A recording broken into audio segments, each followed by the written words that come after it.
जिष्णु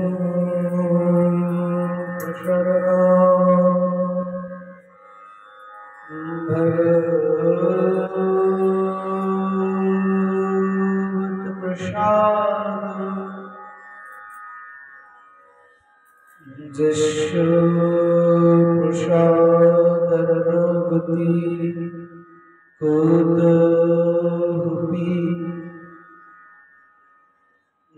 धयं स्तवं कृष्ण जशस्त्री श्रद्धा वन्दे गुरु श्री चरणोरविन्दम्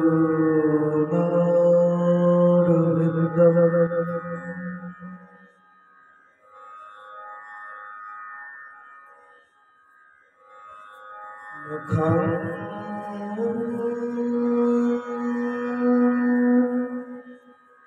करोति वाचालं पंगुं लंघयते गिरिं जयकृपातमहं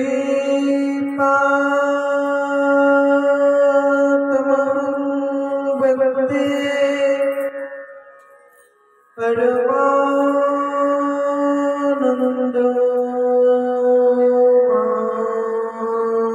माधवम् नित्यानंद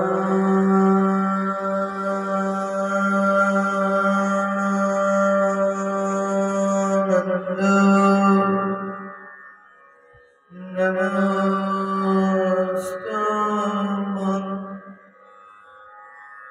परिजनो कृपेः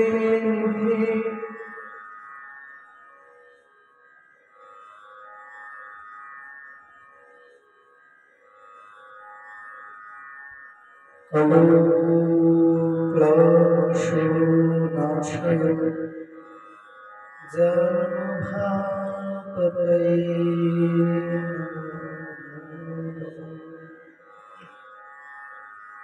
श्री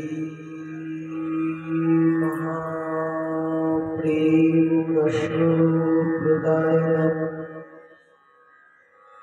श्री कुंड विदर्शनम् वन्देऽहं भज श्रीनं व्रज गोपी जीवनम् राधा मदनो मोहनदीपम्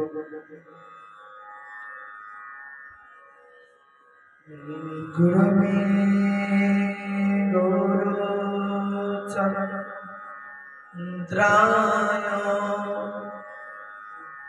राधिकामस्तदालये कृष्णाय कृष्णभक्ताय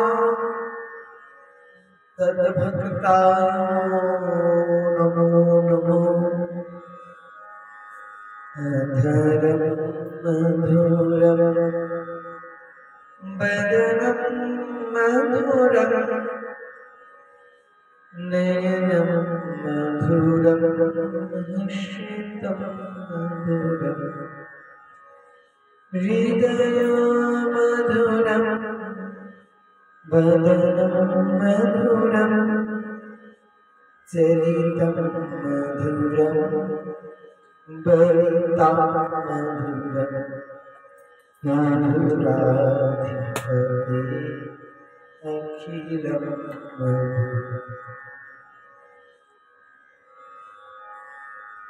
हरे कृष्णा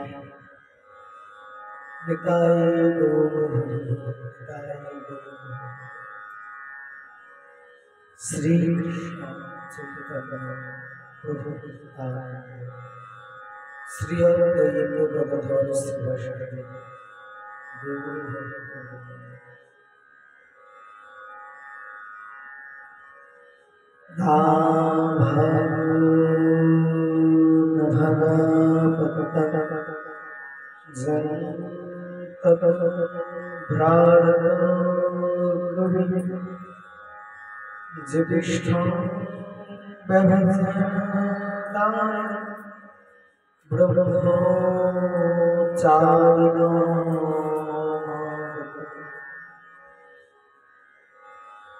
আমরা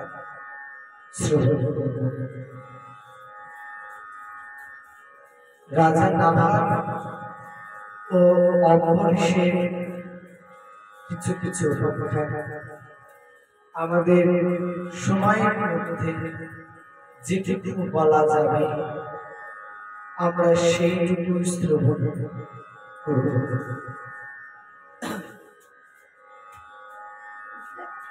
হে মহারাজ পরীক্ষিত, সুখদেব গোস্বামী, হে মহারাজ পরীক্ষিত, মনুপুত্র নাভাকে মনুপুত্র নভ, আগেকার দিনে সন্তানদের নাম রাখা হতো বাবা মায়েদের নামের সঙ্গে মিলে গিয়ে। বাবার নাম এবং পুত্রের নাম, বাবার নাম শুনলেই যেন মনে হবে পুত্রকে এরকম ভাবে আগেকার দিনে নাম রাখা হতো।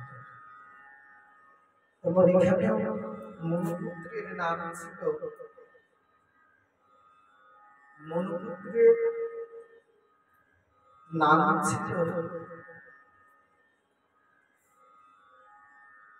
মনুপুত্র নভ।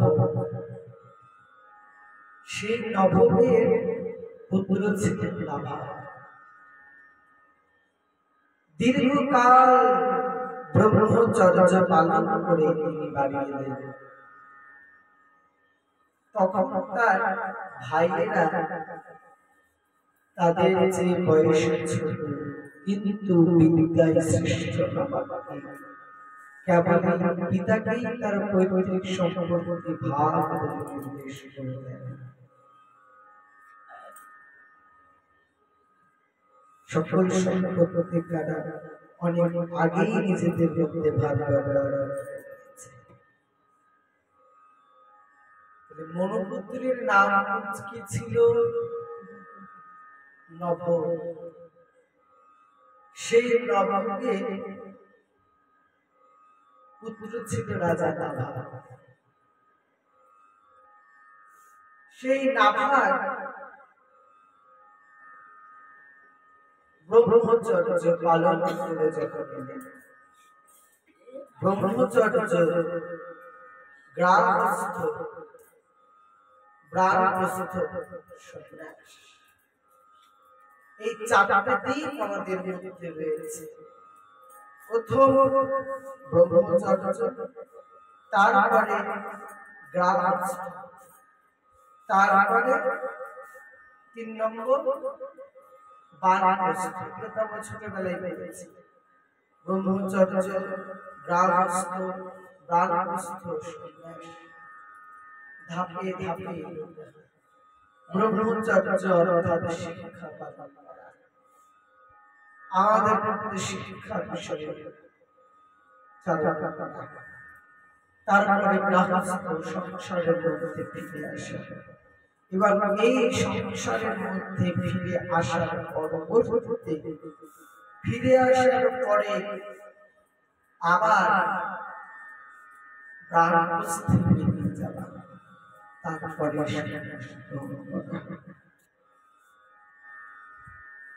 যেমন এই কলিযুগে কয়েকটা জিনিস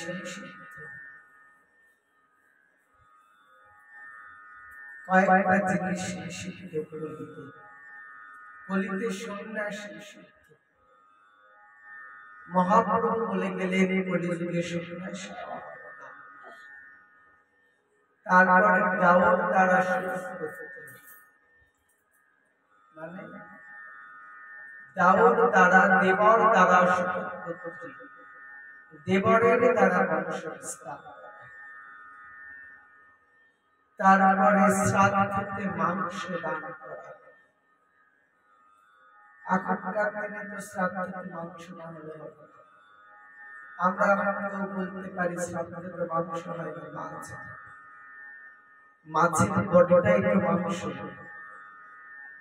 মাছের তো মাংস, মাছের তো বডি মাংস, শ্রাদ্ধে মাংস নিষিদ্ধ। তাহলে এমন কয়েকটি কাজ নিষিদ্ধ করা হয়েছে। দাওয়াত দ্বারা শতপ্রতি, দাওয়াতের দ্বারা বংশ বিস্তার, মাংস শ্রাদ্ধকে খাওয়ানো, এগুলো সব করে যুগে নিষিদ্ধ করা হয়েছে। এগুলো করলে চলবে না। আবার পালন আরো আছে যুগে নিষিদ্ধ করা হয়েছে, ছোট নিষিদ্ধ, আরো অনেক কিছু নিষিদ্ধ আছে। আবার আমাকে 5টা জিনিস করতে হবে। কি করে যুগে ভাগবত কথা শ্রবণ, নাম সংকীর্তন, কথা শ্রবণ, বাড়িতে গীতা রাখতে হবে, নিত্যদিন গীতা অধ্যয়ন পড়া, তুলসী গাছে জল দিতে হবে এবং ভগবানের শ্রীচরণে চন্দন তুলসী দান করতে হবে। এগুলো সব কলিযুগে বলা হয়েছে। আমরা এগুলো করি, আমাদের তো সমালোচনা করতেই জীবনটা চলে যাবে। সমালোচনা, আমরা একটা জিনিস বুঝি না কেন, আমরা যদি ওনার নিন্দা এখানে এসে করি, আমাদের কোনো কি লাভ হবে? তুমি গিয়ে বললে বাবা ওই দোকানদারটা কত আমাদের ঠকাচ্ছে, অন্য সোনার দোকানদার সোনার দাম কম, ওনার দোকানে মজুরি খরচা বেশি, তুমি কি বলে ওনার ওটা শুনতে পারলে? ওনার দোকানে কি যে খরিদ্দার সেটা কমাতে পারলে? সেটাও কমাতে পারলে না, বিক্রিও কমাতে পারলে না। কিন্তু ওই যে নিন্দা করলে ফলে তোমার নিজের যে পূর্ণ ছিল ওনার কিছু হোক বা না হোক, নিজের পূর্ণ ক্ষয় হয়ে গেল।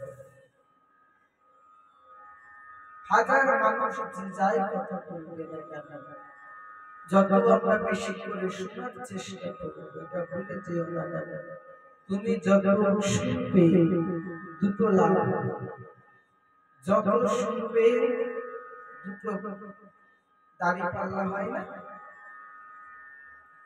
উপরে একটা কাঁটা থাকে, দেখবে এই কাঁটাটা এদিকেও থাকে এদিকেও থাকে, দুদিকে পাল্লা ঝোলে, এবং দাড়ি পাল্লাটা দুদিকে যখন পাল্লাটা ঝোলে এবং এদিকে মাঝখানে থাকে কাঁটাটা, যে পাল্লাটা বেশি হবে সেখানে পাল্লা ওই কাঁটাটা সেই দিকে হেঁটে যাবে, মানে এদিকে পাল্লাটা ফলে দোকানিরা আবার এই পাল্লাটা কিছু দিয়ে যতক্ষণ না কাঁটাটা সমান সমান হচ্ছে ততক্ষণ কিনতে হয় না। কারণ আমরাও শুনছি, আমাদের শোনাটাও হচ্ছে তেমন, শোনাটা হচ্ছে আমাদের এই কাঁটা, দুদিকে পাল্লা, একটা কিসের, একটা পাপের পাল্লা, একটা পুণ্যের পাল্লা। পাপ আর পুণ্য কিসের উপরে নির্ভর করেছে? ওই কাঁটার উপরে। আর কাঁটাটা কিসের? শোনা। তুমি কি শুনছো তার উপরে নির্ভর করবে। তুমি যদি ভগবত কথা শোনো তাহলে পুণ্যের পাল্লাটা ভারী হবে, আবার ওই দিকে ওই পাল্লাটায় যদি লোকের নিন্দা, চর্চা, সমালোচনা, পাপিত দূষিত কথাবার্তা শোনো তাহলে পাপের পাল্লা ভারী হবে। তাহলে শোনার উপরেই নির্ভর করে তুমি কোন দিকে যাবে, কোন দিকে যাবে না। শোনার উপরেই নির্ভর করছে আমরা কোন দিকে যাব।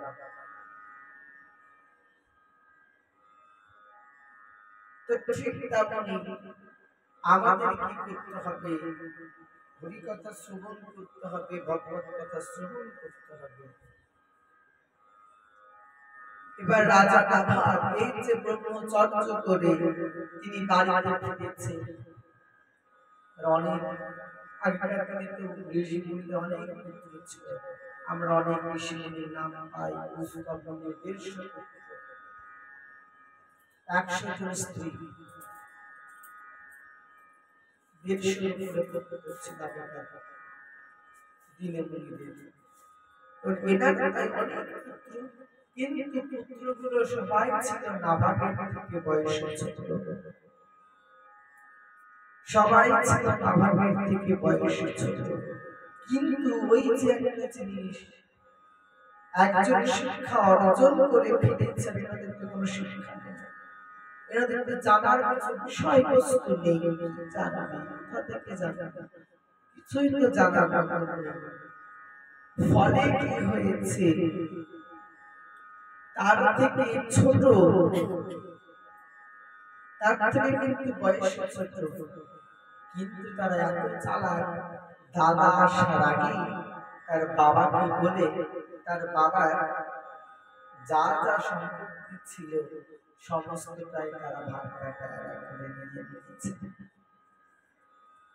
সবকিছুই তারা ভাগ বাটোয়ারা করে নিয়ে নিয়েছে, কিছুই আর তারা রাখে নাই। এবার যখন নাভাগ এসে বলল, পিতা আমার সম্পত্তি কি, তিনি তার ভাইদের জিজ্ঞাসা করলেন, ভাই সব আপনারা আমার জন্য পিতৃর যে সম্পত্তি, পিতৃ সম্পত্তি, সেই পিতৃ সম্পত্তির মধ্যে আমার জন্য কি রেখেছ? আমি তোমাদের থেকে বড়, আমি কিভাবে পাবো? ভাইরা বললেন, আমরা তোমার অংশ হিসাবে সবকিছুই তো নেই, কিছুই নেই, কিন্তু আমরা একটা জিনিস রেখেছি, আমরা এতটাও খারাপ নয়, আমরা একটা জিনিস রেখেছি। তিনি ভাবলেন, আহা কি ভালো না জিনিস রেখেছে। তিনি তখন বলছেন, কি রেখেছো? বলছে, আমরা সব ভাগ করে নিয়েছি, আমরা আমার বাবাকে, আমাদের বাবাকে তোমাকে ভাগে দিয়ে দিলাম। এখন বাবা মা ভাগ বাটোয়ারা করে গেছে। আমাদের মাঠে ফুটবল খেলা হয়, আমরা দেখতে যাই, ফুটবল খেলা থেকে একটা জিনিস শিক্ষা পাওয়া যায়, ফুটবল কটা থেকে, বল কটা থেকে, আর অনেক বলটাকে চালনা করার মানুষ কিন্তু অনেক, বলটাকে চালনা করার মানুষ অনেক। বলটাকে কি করে, একজনের পায়ে লাথি মেরে আর একজনের পায়ে দিয়ে দেয়, এই ভয় থাকে না বাবা, আমি পায়ে বেশিক্ষণ ধরে নিয়ে যদি হেঁটে যাই তাহলে আমার তলোয়ার ছিটাই করে দেবে, দরকার নেই, আমি একটু নিয়ে গিয়ে ওকে দিয়ে দিয়ে লেখা, ওই আবার কিছুদিন নিয়ে গিয়ে আরেকজনকে করতে করতে করতে করতে শেষ ঠিকানায় পৌঁছে দেয়। আমরা তো মাঠে গেলাম, খেলা দেখলাম, চলে এলাম, কিন্তু এখান থেকে শিক্ষা লাভ, এখান থেকে এই শিক্ষায় লাভ হলো যে আমাদের যখন মৃত্যু হয়ে যাবে, যাদের 5টা ছেলে, 3টা ছেলে, 5-6টা ছেলে, এটা মাথায় রাখবে, তখন তুমি হয়ে যাবে ফুটবল, আর ছেলেগুলো হয়ে যাবে বলটাকে চালনা করার জন্য। একজনের বড় ছেলে 4জন পুত্র থাকবে, আগেই বলে দেবে, শোনা দাদা 3 মাস ধরে কিন্তু আমরা বাবা আমি 3 মাস, আবার এরকম করে কিন্তু খুশি।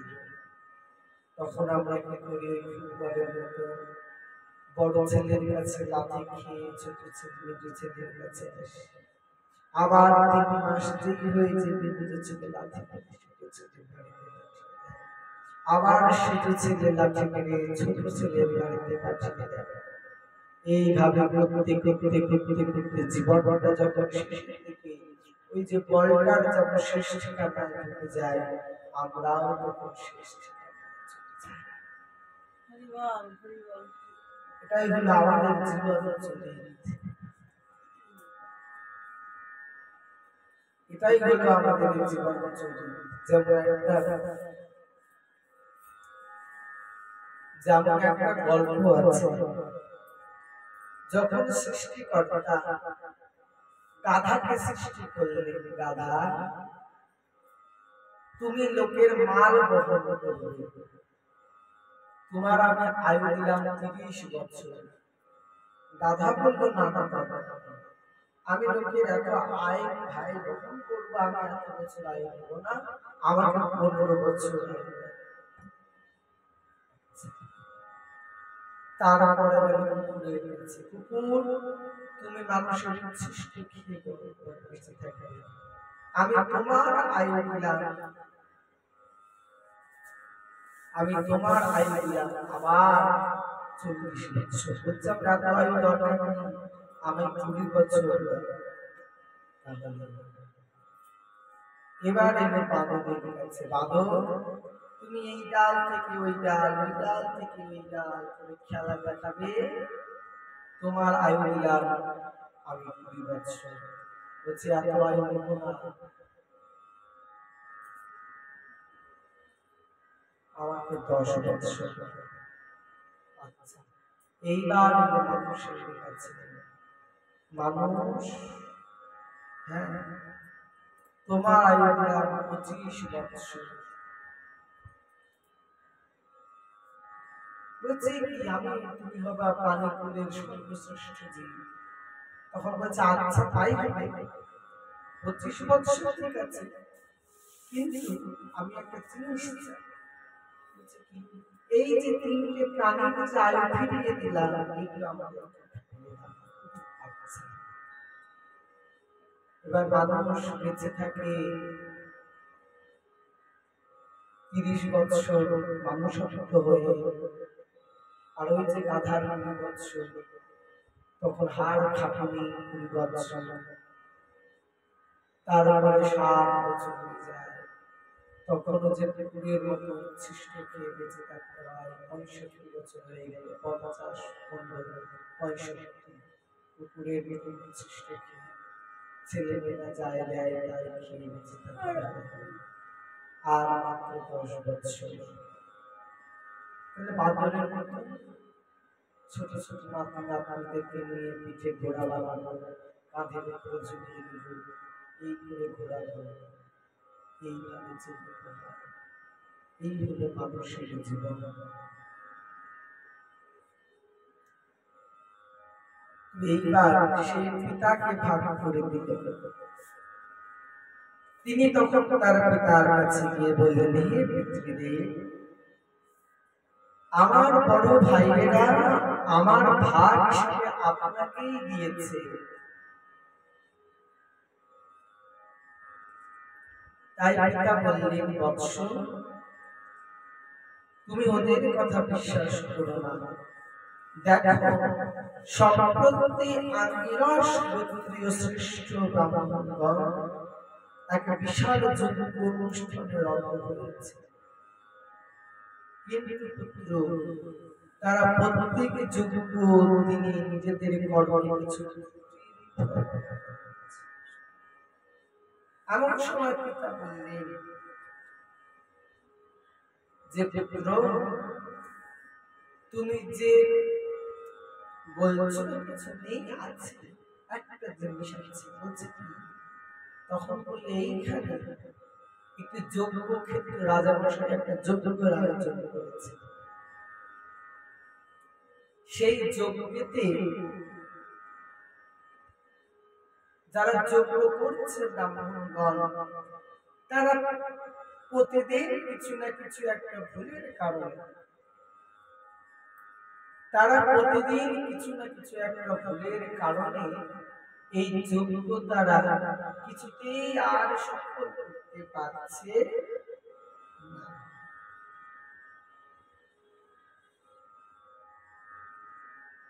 তুমি সেই মনীষীদের কাছে গিয়ে বিশ্বদেব সম্বন্ধে যে রীতি সূত্র আছে, সেই রীতি সূত্র তাদের পাঠ করাও।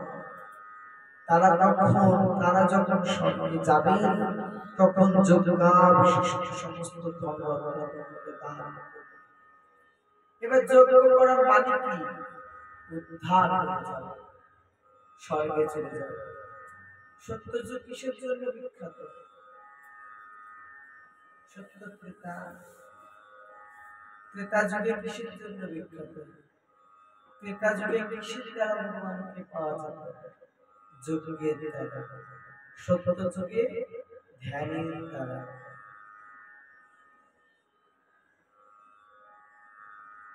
সত্য যুগে মানুষের আয়ু ছিল 1,00,000 বৎসর।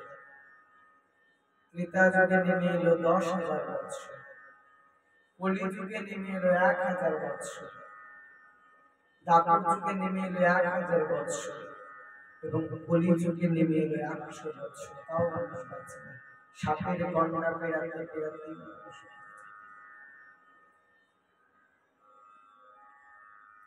এইবার ওই যে ত্রেতা যুগে যজ্ঞের জন্য যজ্ঞ করলে যজ্ঞ যেই সিদ্ধ হয়ে যাবে, যারা যজ্ঞ করবে সবাই স্বর্গে চলে যাবে, তাদের আর এই যুগে পড়ে থাকতে হতো। তো এমন সময় তার ওই যে নাভাগের বাবা নাভাগকে বলছে, ওই যজ্ঞে ব্রাহ্মণগণের কোনো ভুলের দ্বারা, কোনো ত্রুটির দ্বারা ওই যজ্ঞ তারা সিদ্ধ করতে পারছে না, যজ্ঞ অসফল হয়ে যাচ্ছে, সফল হচ্ছে না। তুমি সেইখানে গিয়ে বিশ্বদেব সম্বন্ধে যে দুটো সূত্র তোমাকে মুখস্থ করিয়েছি, সেই দুটো সূত্র, সেই দুটো মন্ত্র ওই যজ্ঞে গিয়ে তুমি পাঠ করো, ফলে যজ্ঞ সিদ্ধ হয়ে যাবে এবং মুনি ঋষিগণ তারা স্বর্গে চলে যেতে পারবে, তারা স্বর্গে চলে যাবে। আর ওই যে ধন রত্ন ঐশ্বর্য অর্থ সম্পত্তি প্রতিপত্তি যা থাকবে সব তোমাকে দান করে দিবে। আচ্ছা বাবা, তাই অতএব তুমি শীঘ্রই সেখানে যাও। নাভাগ পিতার আদেশ অনুসারে বললেন, আচ্ছা পিতা। আঙ্গিরস গোত্রীয় ব্রাহ্মণেরা যথাকালে স্বর্গে যাবার সময় যজ্ঞাবিশিষ্ট সমস্ত ধনরত্ন নাভাগকে প্রদান করলেন। যেমন কথা ঠিক তেমন কাজ, যজ্ঞ সম্পূর্ণ সবকিছু করবে, সেটাই করেছে, যজ্ঞ তাই করেছে, সব দিয়ে চলে গেছে। নাভাগ যখন সেই ধন গ্রহণ করতে লাগলেন, তখন উত্তর দিক থেকে এক কৃষ্ণ বর্ণ পুরুষ সেখানে এসে বললেন, এই যজ্ঞ ভূমিতে রক্ষিত তস্থিত শ্রী হরিশতং পুরুষং কৃষ্ণ দর্শনা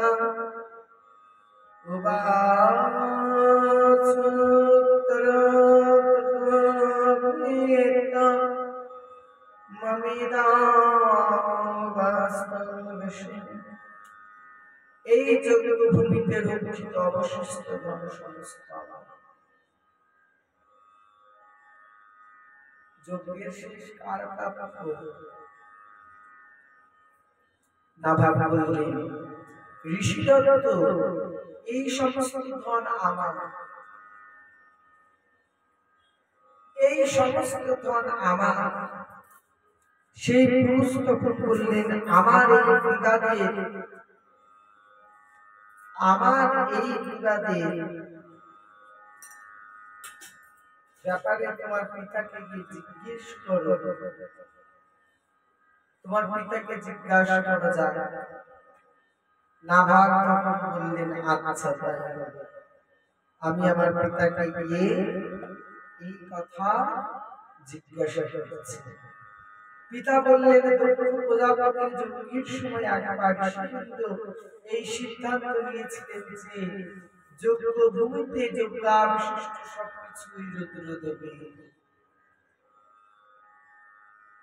এবার নাভাগ যাচ্ছে, এরপর একটা কৃষ্ণ বর্ণনা একটা পুরুষ বলছে যে যত যজ্ঞ আছে, যত জিনিসপত্র, এই সমস্ত কিছু আমার, তোমার কিছু নেই।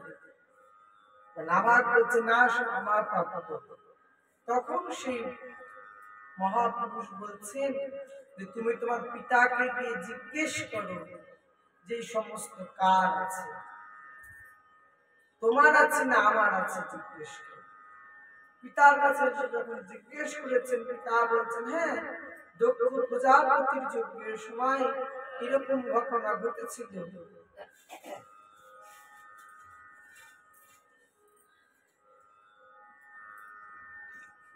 এই ঘটনা ঘটেছিল, মানে এমন ঘটনার সময় তখন সেই ঋষিবৃন্দরা বলেছিল যে এই দক্ষের শেষ সমস্ত রুদ্রদেব।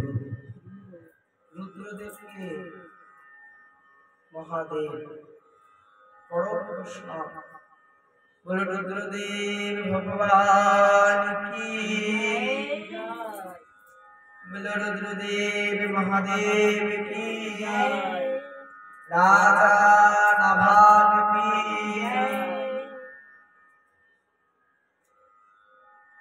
তাহলে সুতরাং এই যোগ্য বিশিষ্ট ধনরত্ন তো সব মহাদেবেরই প্রাপ্ত। নাভাগ কখনো ফিরে গিয়ে সেই কৃষ্ণবর্ণ পুরুষ রুদ্রদেবকে প্রণাম করে বললেন, একই কথা বলেছেন, হে ভগবান আমার অপরাধ হয়ে গেছে, আমার অপরাধ হয়ে গেছে, আপনার শ্রী চরণে আমাকে ক্ষমা করে দেবে।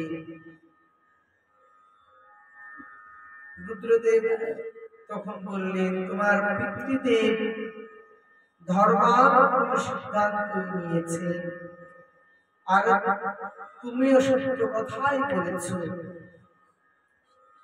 তুমি তোমাকে সনাতন ব্রহ্ম জ্ঞান প্রদান করছি, তুমি তো আগে থেকেই বেদের মন্ত্র দ্রষ্টা। এখন আমি তোমাকে সনাতন ব্রহ্ম জ্ঞান প্রদান করতেছি। এই যোগা বিশিষ্ট রূপ আমার যে অংশ, সেই ধর্মরত্ন আমি তোমাকে দিয়ে যাচ্ছি। এবার নাভাগ বসে পড়েছেন শিবের কাছে যে হে মহাদেব আমার ক্ষমা করে দেন, আমার বড় ভুল হয়ে গেছে, আমি আপনাকে বুঝতে না পেরে আমি এত বড় একটা ভুল করে ফেলেছিলাম। আমার বাবাকে তার বাবা যা যা বলেছেন তাই তাই সে বললেন। তখন মহাদেব বললেন যে নাভাগ তুমি ঠিকই বলেছ, তুমি ঠিকই বলেছ, এমনকি তুমি সত্য বলেছ এবং তোমার বাবা তোমাকে সঠিক পরামর্শ দিয়েছে। ফলে তুমি তো আগে থেকে বেদের মন্ত্র জানতাই, আমি আরো ব্রহ্ম সনাতন ব্রহ্ম জ্ঞান তোমাকে প্রদান করেছি। তোমার জ্ঞান এবং এই সমস্ত ঐশ্বর্য ধন রত্ন যা যা আছে সব তোমাকে প্রদান করে দিলাম। তাহলে সত্য বললে সব সময় মঙ্গল হয়। বাবা যদি মিথ্যে বানিয়ে বানিয়ে বলতো তিনি আজ কিছু পেতেন না, তাকে যজমানি করেই খেতে হতো। তাহলে সত্যের কতটা দাম, সত্য সবসময় করতে হবে।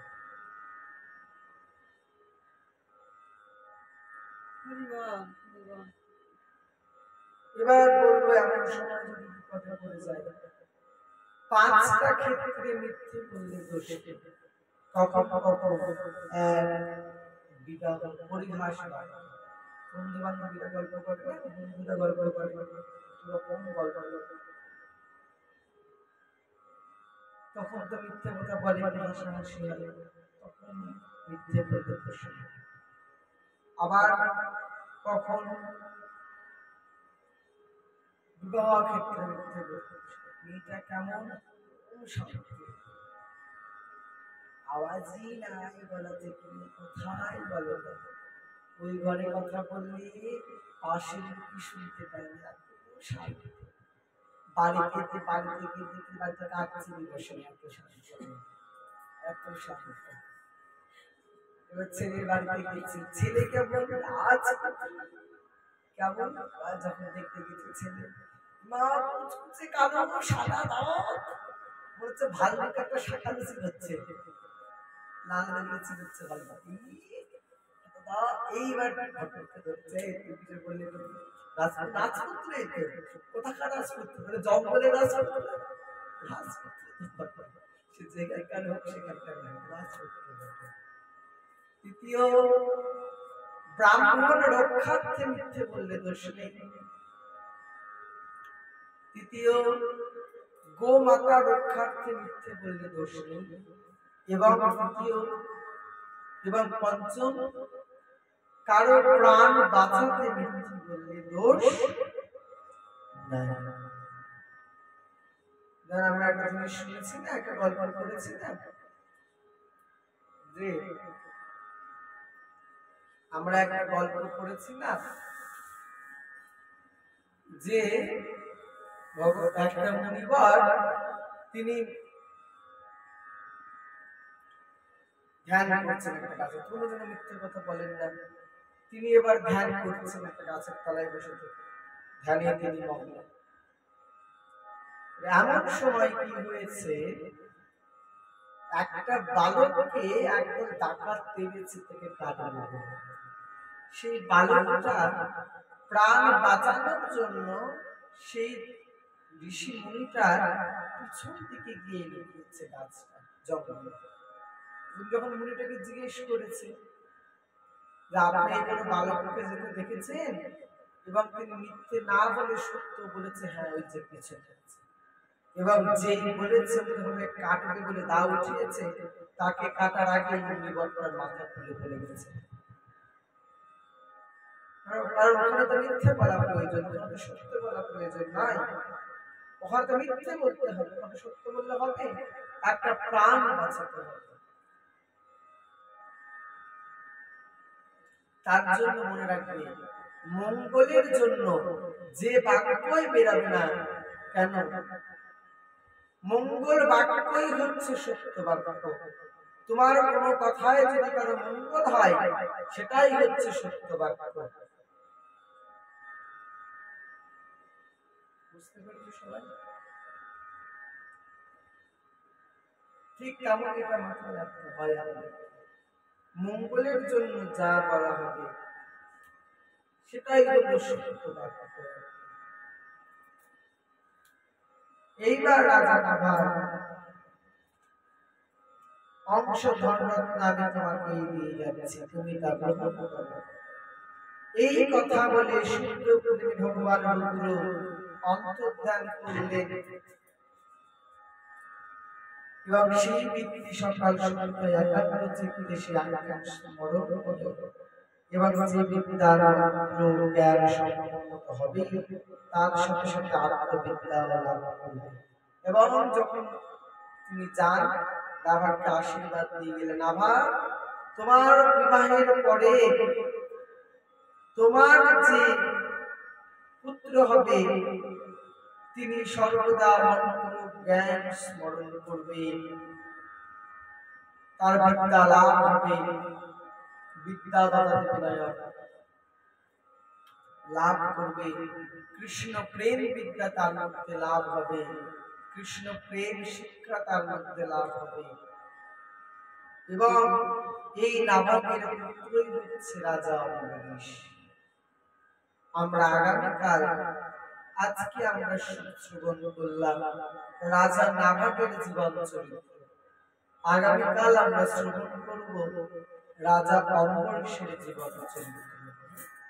তাহার পরে আমরা অন্য আরেকটা লীলার মধ্যে প্রবেশ করব। আজকের মতো শ্রীমদ্ ভাগবত কথায়